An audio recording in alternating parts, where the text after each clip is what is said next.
Hola a todos y bienvenidos a un nuevo episodio de Pausa Legal. Mi nombre es Alessia Castillo y hoy traemos un tema que puede muchos no lo hayan escuchado, pero se encuentra presente en nuestro día a día. Hablaremos acerca del derecho a la energía. Tal vez algunos pueden relacionar la energía con ingenieros e incluso políticos, pero los abogados tienen rama en esta sección. Normas, regulaciones, licencias, medio ambiente son solo algunos de los aspectos que ven los profesionales de derecho de esta.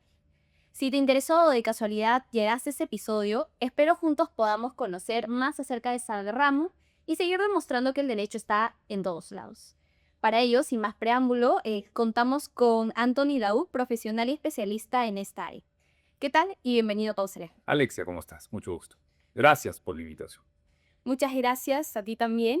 Y nuevamente vamos a continuar ahora con la dinámica del episodio y para eso me gustaría comenzar preguntándote, ¿qué es el derecho de la energía? La energía es lo que mueve a todo un país. Cuando uno sube a un carro, o un bus, o una combi, está consumiendo energía. La gasolina, el petróleo que consumen los vehículos, eso es energía. Cuando llegas a tu casa y prende la luz, eso es electricidad. Si lo queremos llevar a la disciplina del derecho, pues evidentemente, como cualquier actividad económica, normalmente sufre por ciertos corredores de regulación. ¿Qué cosa es el derecho de energía? Es simplemente entender todo el cuerpo jurídico que reglamenta a ciertas actividades. Y cuando hablamos de energía, estamos hablando básicamente de electricidad, estamos hablando de gas natural, estamos hablando de GLP, que son los balones de gas que todos conocemos, estamos hablando de petróleo y estamos hablando de nuevas modalidades para producir energía en todas sus vertientes. Y todo lo que significa un aprovechamiento de algo que sirve para movilizar otras actividades.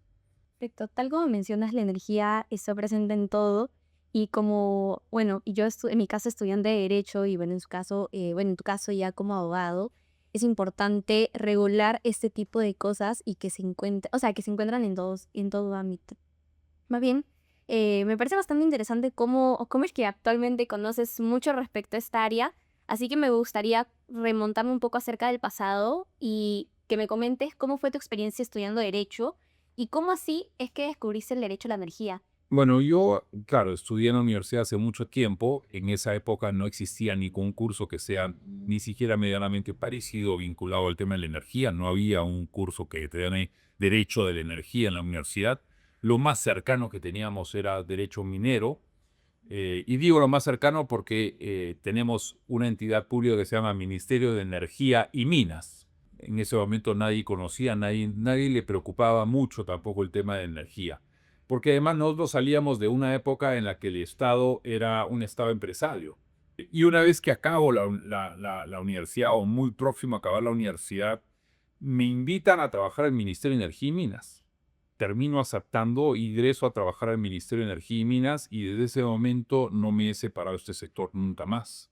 Tuve la suerte de que mis profesores en el ámbito de la práctica ya profesional no eran pues solamente abogados. Yo tuve el concurso de abogados, de ingenieros y de economistas. Entonces, te van moldeando la cabeza de modo tal que vayas entendiendo la lógica no solamente de la regulación de una materia en específico, como es el caso de la energía, sino que además te comienzan a enseñar los tecnicismos y luego te empiezan a explicar la racionalidad económica de una medida. Entonces, complementas mucho tu formación jurídica de revisión legal. Mi inducción en el sector energético fue a través del Ministerio de Energía y Minas. Yo trabajé ahí por casi 9 años. Como ya imaginará tu público oyente, el Ministerio de Energía y Minas es el ente normativo, es el ente regulador, es el que fija la política energética de un país, es el que te da la norma, es el que te hace los reglamentos. Y esa fue mi introducción. Y me gustó tanto el tema que una vez que acabó mi periplo por el Estado peruano, por el Ministerio de Energía y Minas, yo no me veía haciendo otra cosa que no sea seguir desarrollándome en el campo en el que se me había entrenado durante 9 años en el Estado. Y es así como opté por abrir una práctica que esté destinada justamente a tratar los temas que tengan que ver con energía, principalmente minería y luego con infraestructura. Y así me he quedado, ya tengo más de, bueno, ya van a ser casi 30 años en este sector. No me pienso mover, vivo muy cómodo y muy feliz. Yo creo que Es el sueño de todo estudiante profesional amar lo que hace y por lo que escucho, a ti te gusta lo que haces. A lo largo de lo que me has estado contando, me ha surgido una duda. Tú me comentas que recién, posterior a tu grabación, conociste lo que era el derecho a la energía. Sin embargo, me entra la curiosidad de qué practicaste estando en la universidad. Derecho tributario, derecho societario y derecho civil y alguna práctica adicional por ahí. Es más, alguna pequeña experiencia en derecho penal, pero muy pequeña. Si me preguntas si me quedo con cualquiera de las cosas que te he mencionado antes, te digo de ninguna manera, estoy feliz haciendo energía. Pero igual me parece bastante interesante porque puedes tú asegurar que conoces respecto a esas áreas. Y también de eso va relacionado mi tercera pregunta. Bueno, ya me has comentado que al menos en el lado del Estado se puede trabajar en derecho a la energía a través de este ministerio. Sin embargo, ¿existe más campo laboral? ¿Estudios, por ejemplo? A ver, nosotros hemos sido un poco algunos de los pioneros en el área energética en Perú, pero hoy día son muchísimos estudios y estudios de sumo renombre y suma relevancia que tienen una práctica especializada en energía. Puedes ir a las empresas del sector, que son vastas, y la verdad que son empresas de primer nivel. Puedes trabajar en el Estado, puedes trabajar en gobiernos regionales, o puedes hacer una asesoría individualizada si quieres. Es exactamente igual de cualquier otra prueba. ¿Ok? La diferencia radica en que eventualmente es una práctica que te demanda que tengas un entendimiento adicional sobre materias que normalmente nosotros los abogados escogemos no ver. Y ya vas a tener que aprender algo, vas a tener que entender de economía, te guste o no te guste. ¿Ok? Porque la racionalidad económica de este negocio es lo que genera la regulación. Tiene sus complejidades porque es lo que demanda de ti, demanda que aprendas el negocio, que aprendas acciones técnicas elementales y esenciales, que sepas algo de economía, que sepas mucho de contratos. Tienes que aprender muchos conceptos técnicos que no son absolutamente ajenos a los abogados, ¿no? Tesis bajo el entendimiento técnico previo y con un conocimiento económico adicional. Y que eso lo termines volcando ya sea en un contrato, sea en una pieza de regulación o sea eventualmente un reporte o un informe para tu cliente. Una cosa curiosa, a nosotros los abogados detestábamos cuando alguien no era muy bueno en derecho, le decían ingeniero. Lo mejor que te puede pasar en el mundo energético es cuando no te dicen doctor, sino que te dicen ingeniero. Los corriges y le dicen, no, yo no soy ingeniero, yo soy abogado, te sorprenden y te miran y te dejan como diciendo, pero si estás hablando el mismo idioma que yo, ese día yo te diría, ya estás, Tu pick. ya estás, ese es tu pick, cuando te llaman ingeniero. Y Me parece muy interesante. Y yo creo que también una ventaja que, por lo que me comentas, tuviste es que tú tuviste la oportunidad de tener profesores que no únicamente eran abogados, sino también de otras profesiones. Por mi lado, lo máximo que he llegado es tener una profesora antropóloga, pero no es común, o bueno, yo no he escuchado de casos de estudiantes que hayan tenido profesores en la carrera de derecho que son ingenieros.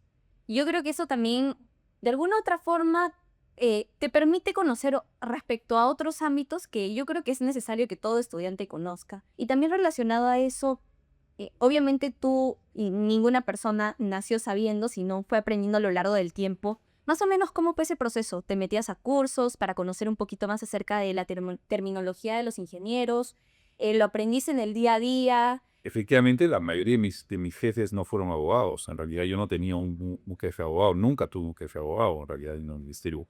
O era un ingeniero o era un economista, no tenía. Entonces, eso te pone en una coyuntura un poco compleja, porque claramente, si es que tu jefe agarra confianza en ti y tú eres el abogado, él está dependiendo jurídicamente de ti y tú estás dependiendo conceptualmente y técnicamente de tu jefe. Entonces, hay una relación muy interesante, hay una simbiosis que se retroalimenta constantemente, donde hay una relación de confianza, además, porque él confía en que efectivamente lo que tú le digas como consejo jurídico es el consejo que él está necesitando y esperando, y tú confías en que la data técnica y económica que él te está dando a ti efectivamente es la que es. Y yo tuve la suerte de estar en una época en que el Ministerio de Energía y Minas, donde se nos daba charlas, cursos, seminarios, pero a borbotones, se nos enviaba a alguna universidad afuera a tomar un curso en especialización muy puntual en temas que eran sumamente técnicos. El proceso no era un proceso, ya me siento en mi silla, en mi escritorio y leo y ya perdí. No, había muchísima escuela. Una cosa que se llamaba la escuelita. Y la escuelita era clases semanales. Eran clases semanales que daban 2 o 3 ingenieros más un economista donde se nos iba explicando punto por punto qué cosa hacíamos, qué cosa era la electricidad, qué cosa era el gas natural, qué cosa era el petróleo, qué cosa era un mineral. Tuve la suerte de contar con profesores que fueron, pero brillantes. Brillantes. Era gente que no era de nuestra profesión, pero entendían perfectamente la necesidad de educar al abogado para que el abogado pudiera producir aquello que ellos efectivamente necesitaban como regulación. Tenían muchísimas becas del extranjero, nos envía los gobiernos de esos países que estaban muy interesados en desarrollar mejores procesos en países como el Perú, te invitaban. Efectivamente llegó una invitación a Japón a la que yo tuve la suerte de acceder y me llevaron a la central nuclear más grande de Japón. ¿Qué tipo de experiencia a un abogado le abre la cabeza, le enseña a pensar diametralmente distinto, te obliga a ser un poco más inquisitivo, te obliga a salir de tu zona de confort? Ya puedo entender un poco por qué dices que terminado tu estancia en el ministerio no quisiste separarte y más bien continuar con esta rama. Por lo que te escucho, puedo notar que te encanta. Y justo también quiero preguntarte que me puedas definir, tal vez en una sola cosa, ¿qué es lo que más te gusta de tu carrera? O sea, de tu rama en específico. Lo que más me gusta en mi carrera, y voy a sonar contraproducente, es que cada día soy menos abogado. Sin que suene despectivo. Pero esa metamorfosis por la que te obliga a pasar este mundo, te permite contar con más herramientas para poder defenderte el día de mañana. Entonces, no solamente soy un abogado, sino que me he obligado, por ejemplo, en realidad la carrera me ha obligado a aprender de cosas que antes me eran absolutamente ajenas o que simplemente no le hubiese prestado nunca atención. Yo creo que todos se relacionan abogado con civil, contratos, regulación, incluso política. Sin embargo, el derecho a la energía es una rama que está relacionada en todos los ámbitos, como tú mencionas, economía, infraestructura, medio ambiente. Así que me gustaría también ya para ir concluyendo, ¿tú por qué crees que los estudiantes deberían interesarse muchísimo más por esta área e incluso dedicarse a esta rama? También si les podrías brindar algún consejo. El consejo que yo le voy a dar siempre a un joven estudiante o a un joven profesional es bien sencillo. En realidad, escucha tu corazón. ¿Ya? Va a sonar medio cursi, va a sonar medio trillado, pero tú te vas a dar cuenta cuando lo que estás haciendo te gusta o no te gusta. En el momento en que detectes que lo que estás haciendo no te gusta, por favor, suelta el lapicero, párate de ese sitio, anda, vete y busca lo que realmente te gusta. Busca lo que te dé felicidad, busca lo que te rete. Y que te rete significa que te obligues a aprender cosas que normalmente no estabas dispuesto a aprender y hoy día sí estás dispuesto a aprender. Ustedes no solamente van a tener que competir con aquellos abogados que vienen por encima de ustedes, sino que tienen que competir con un competidor silente, que trabaja 24 horas al día, todos los días. Se llama inteligencia artificial. Y si ustedes no están preparados para otorgarle al cliente algo que el ChatGPT o que DeepSeek no pueda dar, van a tener problemas y van a vivir frustrados eternamente. Entonces, mi consejo es: busca diferenciarte. Y no se cierren. Lean algo que no sea su materia. Los otros también tienen mucho que decir. Y nosotros tenemos mucho que aprender de los otros. Qué importante es el último consejo. Siempre es bueno tener conocimiento de todo ámbito, de todo aspecto, para que uno mismo pueda generar su propia opinión, que creo que eso es lo fundamental y lo que, como tú mencionas, es lo que nos distingue de la inteligencia artificial. Bueno, esta sección, ¿en qué rama del derecho especializarme?, es una de las secciones que me parece más interesantes que tenemos en el podcast, ya que nos permite conocer respecto a otras ramas que tienen importancia y, como lo mencioné en algún momento, tal vez no son tan vistas. Me parece bastante interesante también el hecho de que en el día a día tú no solamente te cierras en tu círculo de abogados, que es yo creo que lo común que nos pasa a la mayoría de estudiantes de derecho, para poder tú crecer y tener conocimiento en otras áreas y poder defenderte en el día a día, porque tu vida no solamente se trata de ser abogado, creo que también se trata de poder ver las otras áreas. Te sorprendería saber cuántas discusiones que hemos podido resolver sin tener que apelar al derecho y apelando a la racionalidad económica. Yo invierto más tiempo en mi equipo técnico económico que en mi equipo jurídico, porque a mí me nutren más lo que ellos me cuestionan y me aportan. Yo ya sé que me va a responder mi abogado, pero yo no sé qué me va a responder el ingeniero o el economista. Yo creo que uno, al haber estudiado toda su vida, conoce respecto a las regulaciones, pero es importante también conocer y guiarse por el conocimiento de otras personas que también toda su vida se han dedicado a eso. Porque como tú mencionas, pueden tener otras respuestas, pueden tener otras soluciones para distintos problemas. Ok, ya para ir concluyendo, no sé si tengas algunas palabras finales que te gustaría dejar para las personas que los están viendo o oyendo. No, en realidad para ustedes, para el equipo de User Veritas, realmente un agradecimiento especial. Muchas gracias por estar conmigo hoy día.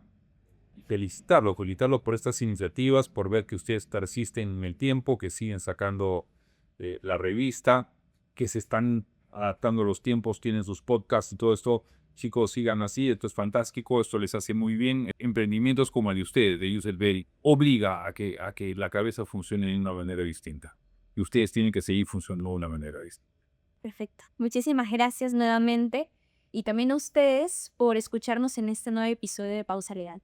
Si aún no saben en qué rama del derecho especializarse, pueden revisar nuestro contenido en todas las plataformas, podcast y en nuestro canal de YouTube. También nos encuentran como Pausa Legal en TikTok, en Instagram. Y si desean más contenido jurídico, no se olviden revisar a nuestras otras marcas que son Yus Veritas, Yus 360 y Siembra. Hasta un próximo episodio. Gracias.